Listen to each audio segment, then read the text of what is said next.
அனைவருக்கும் வணக்கம். ஸ்ரீ கணேஷாய நமக, ஸ்ரீ சரஸ்வதியை நமக, ஸ்ரீ குருப்யோ நமக. குரு தத்தாத்திரேயரின் சுயசரிதை 8ஆம் நாள் தொடர்ச்சியை காண்போம். அம்பரிஷி இதை கண்டு அஞ்சி பகவான் விஷ்ணுவை பிரார்த்தித்தான். விஷ்ணு இந்த பிரார்த்தனையை கேட்டு பூவுலகத்திற்கு வந்தார். விஷ்ணு துர்வாசரிடம் சாபத்தை அம்பரிஷிக்கு பதிலாக தனக்கு கொடுக்கும்படி கேட்டுக்கொண்டார். துர்வாசர் மகா முனிவராதலால் விஷ்ணு எதற்காக தன் சீடனை காப்பாற்ற திருவுளம் கொண்டார் என்று அறிந்தார். தனது பக்தர்களை காப்பாற்றுவதை விட தன் கடமையாக விஷ்ணு கருதுகிறார் என்றாலும் அவருக்கு தீமையை அழிப்பதற்காகவும் பூவுலகத்திற்கு வரவேண்டி இருந்தது. இதை உணர்ந்த துர்வாசர் விஷ்ணுவை பூமியில் பல அவதாரங்கள் எடுக்கும்படி சபித்தார். இவ்வாறாக விஷ்ணு பூமியில் 10 அவதாரங்கள் எடுத்தார். இந்த 10 அவதாரங்களை தவிர பகவான் வேறு பல வடிவங்களிலும் அவதரித்தார். அத்ரி மகரிஷியின் பத்தினியான அனுஷியா தேவியின் மகனாகவும் அவர் அவதரித்தார். உண்மையில் திருமூர்த்திகள் அவள் புத்திரனாக அவதரித்தனர். திருமூர்த்திகளும் தவமுனிவர் வேடத்தில் வந்து அனுஷியாவை ஏமாற்ற நினைத்தனர்.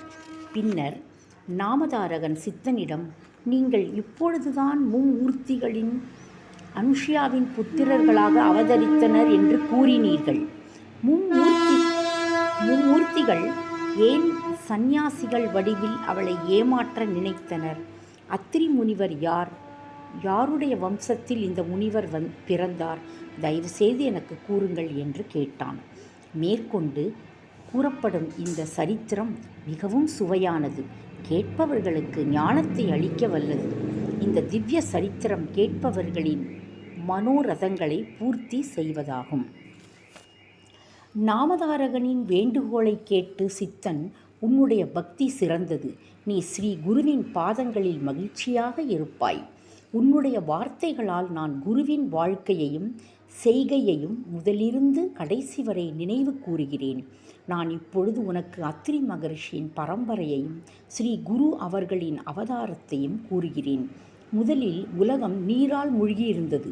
அப்பொழுது உலகத்தை பூமியில் மூழ்கியதால் அபோ நாராயணன் என்று அழைக்கப்பட்ட ஸ்ரீமன் நாராயணன் மீண்டும் புதிய உலகத்தை சிருஷ்டிக்க எண்ணினார். இந்த எண்ணம் அவர் மனதில் உண்டானதுமே பெரிய பொன் முட்டை வடிவத்தில் ஒரு கரு தோன்றியது. இதற்கு ஹிரண்ய கர்ப்பம் என்று பெயர் உண்டாயிற்று. தேவர்களின் ஓராண்டுக்கு பிறகு அந்த கரு 2ஆக உடைந்து பூமியும் ஆகாசமும் ஆயிற்று. மனிதர்களின் ஓராண்டு என்பது தேவர்களின் ஒரு நாளைக்கு சமமாகும். பின்னர் படைப்பு கடவுளான பிரம்மா தோன்றி 14 லோகங்களையும் 10 திசைகளையும் நற்குணங்கள் தீய குணங்களையும் தோற்றுவித்தார். அவர் தனது மனதிலிருந்து 7 புத்திரர்களை உண்டாக்கினார். மரிசி, அத்திரி, ஆங்கிரசர், புலஸ்தியர், புலகர், கருது, வசிஷ்டர் என்னும் இவர்கள் மானச புத்திரர்கள் ஆவார். இவ்வாறாக பிரம்ம புத்திரரான அத்ரி மகரிஷியே என்னுடைய குரு பரம்பரையில் முதலில் வாழ்ந்தவர்.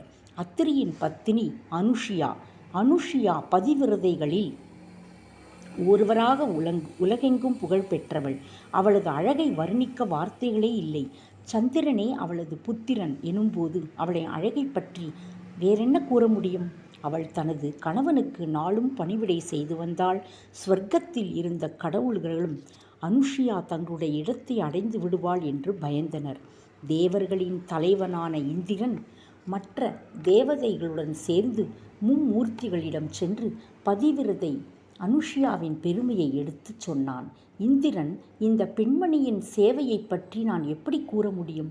அளவில்லாத பக்தியுடன் மனதால், வாக்கால், செயலால் அவள் கணவனுக்கு மற்ற விருந்தினருக்கும் சேவை செய்கிறாள். அவர்கள் இல்லத்திலிருந்து எந்த விருந்தினரும் இருளானாலும் பகலானாலும் திருப்பி அனுப்பப்படுவதில்லை. அவளது சுயநலமற்ற சேவையைக் கண்டு சூரியனும் அஞ்சினான். அவளை பார்க்கும் போதெல்லாம் சூரியன் தன்னுடைய வெம்மையை அடக்கி கொண்டான். அக்னியும் அவள் சன்னிதானத்தில் குளிர்ந்திருந்தான். அவள் பாதம் பட்டு பூமி இளகி மிருதுவாகிறது. அவள் ஏதாவது காரணத்தால் துன்புற்றால் எங்களை சாபமிடுவாள் என்று நாங்கள் அஞ்சுகிறோம்.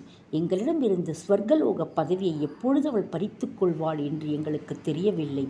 மும்மூர்த்திகளே, நீங்கள்தான் இந்த பதிவிரதையிடமிருந்து எங்களை காப்பாற்ற ஒரு வழி காண வேண்டும் என்று முறையிட்டான்.